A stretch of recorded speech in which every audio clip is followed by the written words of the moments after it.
기억이란 정확히 무엇인가? 우리는 매일 일어나서 잠들 때까지 기억과 함께 살아간다. 아침에 일어나 어떤 사람이었는지 잊어버리지 않을 수 있는 것도, 지난밤에 하던 생각을 이어갈 수 있는 것도 모두 기억 덕분이다. 기억은 과거에 체험하거나 배운 정보를 두뇌 어딘가에 저장해두었다가 필요할 때 의식적으로 혹은 무의식적으로 끄집어내는 과정을 이른다. 그러나 기억이 정확히 무엇인가? 라는 질문에 답하기는 생각보다 훨씬 복잡하다. 기억은 일종의 하드디스크가 아니며 카메라처럼 체험을 그대로 복사해 보관하지도 않는다. 우리는 왜 어떤 기억은 평생 잊지 못하면서 또 어떤 기억은 무심코 휘발시키는 걸까? 뇌과학자, 심리학자, 철학자들은 오랫동안 이 미스터리를 풀기 위해 노력해왔으며 에릭 핸들을 비롯한 여러 학자들의 연구는 그 실마리를 조금씩이나마 밝혀내고 있다. 심리학과 뇌과학의 발달로 기억은 크게 명시적 기억과 잠재적 또는 암묵적 기억으로 구분된다고 한다. 명시적 기억은 의식적으로 떠올려 말로 표현할 수 있는 기억이고, 잠재적 기억은 의식되지 않지만 행동이나 반응으로 드러나는 기억이다. 예컨대 자전거 타기를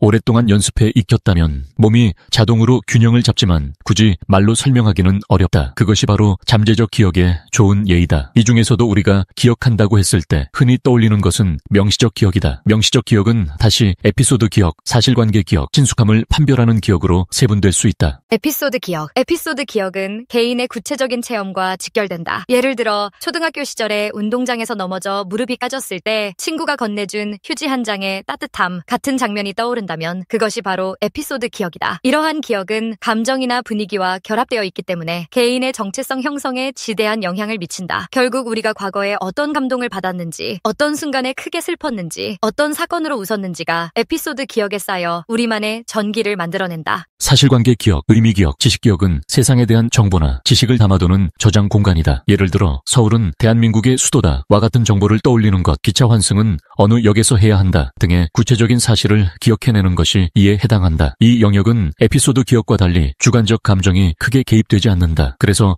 조금 딱딱해 보이지만 우리의 학업과 업무, 일상생활을 지탱해주는 중요한 역할을 한다. 친숙한 판별 기억. 어떤 사물을 보았을 때 이건 내가 아는 물건이야 라고 느끼거나 낯선 얼굴을 보고 이 사람은 처음 본다 라고 직감하는 것은 사실관계 기억 이전의 친숙함 또는 낯설음을 인식하는 기억 덕분이다. 때로는 어떤 이름이나 얼굴을 어디서 봤는데 하면서 정확히 떠올리지 못하는 일이 있는데 이때 작동하는 것이 바로 친숙함을 기준으로 삼는 기억이다. 이 기억은 상당 부분 자동화되어 있어 의식적인 노력을 거의 들이지 않고도 익숙함과 낯설음을 빠르게 구분하게 해준다. 에릭 핸들은 뇌가 학습과 기억을 어떻게 형성하는지, 뉴런과 뉴런 사이의 연결인 시냅스가 어떤 식으로 바뀌는지를 규명한 공로로 노벨 생리의학상을 수상한 신경생리학자다. 젊은 시절 그는 프로이트의 정신분석학에서 이룰 수 없는 낭만적인 꿈을 안고 의학 공부에 뛰어들었다. 이드, 자, 초자아는 뇌 어디에 있는가? 그러나 실제 연구 과정에서는 이 추상적 개념 대신 단일 신경세포 수준에서의 기억 형성 메커니즘을 탐구했다. 캔들이 선택한 실험 동물은 바다 달팽이 군소였다. 이 연체 동물은 단순한 신경계 구조를 가지고 있어 기억과 학습이 일어나는 과정을 상대적으로 명확하게 추적하기에 적합했다. 군소의 신경세포는 크기가 커서 맨눈으로도 확인할 수 있고 전체 세포수도 인간의 뇌와 비교했을 때 훨씬 적었다. 캔들은 군소의 꼬리에 작은 전기 자극을 주어 아가미 반사운동을 관찰하고 이때 특정 뉴런의 시냅스가 어떻게 반응하는지를 분석했다. 여러 차례 전기 자극을 반복하면 군소가 더욱 오랜 시간 동안 아가미를 수축하는 과민 반응을 보였고, 이러한 학습이 특정 뉴런의 시냅스 변화, 효율성 증가, 길이 변화로 이어진다는 사실을 밝혀냈다. 이는 학습과 기억은 신경세포 연결의 가변성에 의해 형성된다는 것을 의미한다. 단순 자극에도 반응이 학습되고 그 결과 시냅스가 물리적, 화학적으로 달라진다는 점에서 캔들의 연구는 혁명적이었다. 특히 단기 기억의 경우 시냅스 자체의 전달 효율만 증폭되지만 장기 기억은 시냅스 연결 부위가 실제로 늘어나고 이를 통해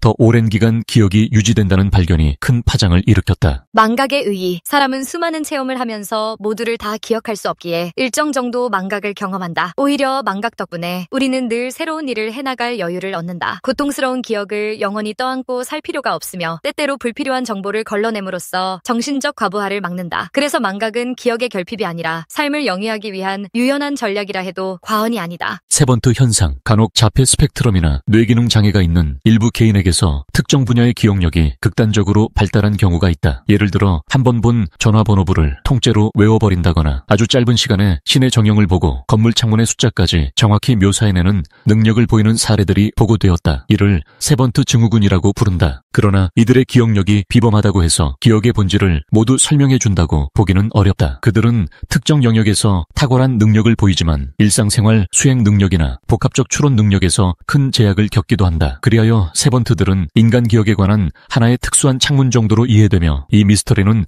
아직 완전히 밝혀지지 않은 상태다. 기억과 정체성. 기억은 단지 과거 정보를 저장하는 데 그치지 않고 나라는 존재를 확립하는 핵심 요소로 작용한다. 에피소드 기억에서 우리는 감정과 사건의 연쇄 속에 자신을 위치시킬 수 있으며 사실관계 기억을 통해 과거에 배운 지식을 축적하여 지금의 삶을 영위한다. 또한 친숙함을 판별해주는 기억 덕분에 이건 내가 이미 아는 거야 라는 확신을 얻고 그 확신이 개인의 행동 선택을 이끈다. 만약 어떤 이유로 기억이 통째로 사라진다면 우리는 나라는 존재를 유지할 수 없게 될지도 모른다. 그만큼 기억은 자아 정체성의 기둥이라고 할 수 있다. 인간의 뇌에는 컴퓨터의 하드디스크처럼 어느 한 구역에 모든 정보를 몰아넣는 장소가 따로 있지 않다. 당위 기억, 담당 구역, 장기 기억, 담당 구역이 정갈하게 구획된 것도 아니다. 오히려 뇌의 다양한 영역이 동시에 상호작용하며 기억의 흔적을 저장하고 필요할 때 여러 조합으로 다시 끄집어내는 분산 네트워크에 가깝다. 예컨대 시냅스 레벨에서 관찰되는 분자적 변화가 기억 형성의 필수 조건 중 하나라는 것은 이미 밝혀졌지만 그것만으로 기억을 전부 설명하기에는 아직 갈 길이 멀다. 이는 기억은 분자 차원의 단순한 현상이 아니라 그보다 훨씬 복합적이고 다층적인 과정이라는 점을 시사한다. 더욱이 기억은 언제나 의미를 매개로 저장된다. 특정한 단어나 이미지를 그대로 복제해두는 것 같지만 실은 개인의 해석과 감정, 맥락이 덧붙어 나만의 방식으로 저장되는 것이 일반적이다. 그래서 기억해내려고 애써도 바로 떠오르지 않을 때가 있는가 하면 생각지도 못했던 순간에 어떤 장면이나 감정이 번개처럼 스쳐가기도 한다. 이처럼 의도적으로 통제하기 어려운 성격이 기억과 망각을 더 오묘하게 만든다. 언어, 의식, 무의식의 얽힘. 우리가 의식적으로 무엇인가를 안다고 말하기 위해서는 대개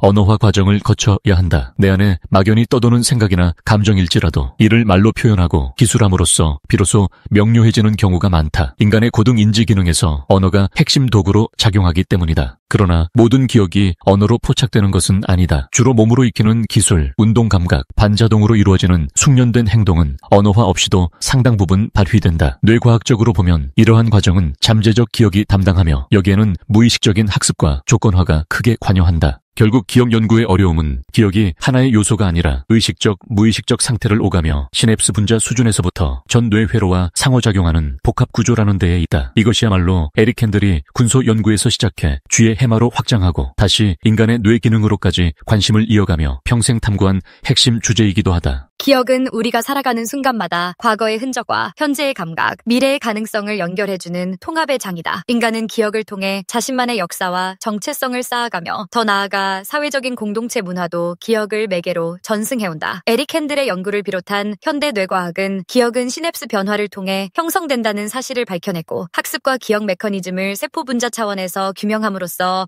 노벨상급 성취를 이뤄냈다. 그럼에도 기억이란 무엇인가? 라는 물음은 여전히 진행형이다. 시냅스의 길이가 늘어나고 CR입 단백질이 발현된다고 해서 삶을 관통하는 구체적인 기억의 의미가 자동으로 해명되지는 않는다. 우리가 어떤 기억을 기쁘게 간직하고 어떤 기억을 억누르려 애쓰며 때로는 거슬러 오르는 회상에 뜻밖의 위로를 받기도 하는 그 복합적 체험은 분자 수준의 설명을 넘어서는 지점이 많다. 망각과 기억은 서로 긴장과 보완 관계 속에서 인간의 삶을 풍성하고 다채롭게 만든다. 결국 기억 연구는 신경생리학, 심리학, 철학이 융합적으로 만나는 최전선의 학문 영역이다. 캔들의 성우적인 시도 이후로도 다양한 연구자들이 뇌의 영상 기술과 분자생물학적 방법론을 결합하여 기억 형성의 지도를 더욱 촘촘히 그려가고 있다. 이 여정은 단순히 뇌의 작동 원리를 밝히는 데 그치지 않고 나는 누구인가, 어떻게 나라는 존재가 형성되는가 라는 인간 최대의 질문에까지 연결되는 끝없는 탐험이다. 결국 기억이란 무엇인가에 대한 답변은 우리가 스스로의 존재를 어떻게 이해하고 삶을 어떻게 바라보느냐에 따라 달라질지도 모른다. 비록 우리는 완벽하게 모든 것을 잊지 않고 기억할 수 없으며 늘 원하는 정보를 즉각 꺼냈을 수도 없다. 그러나 그 부족함이야말로 인간 삶을 예측 불가능하고 창조적으로 만드는 원동력이기도 하다. 기억은 단순한 정보 저장을 넘어 과거의 체험과 현재의 의미를 결합해 새로운 통찰과 감정을 이끌어내는 인간 고유의 능력이다. 이처럼 기억을 연구하는 과정은 곧 인간다움에 한 발짝 다가가는 길이라 할 수 있다. 이 비디오가 유용했다면 좋아요와 구독 버튼을 눌러주세요. 행복한 삶을 위한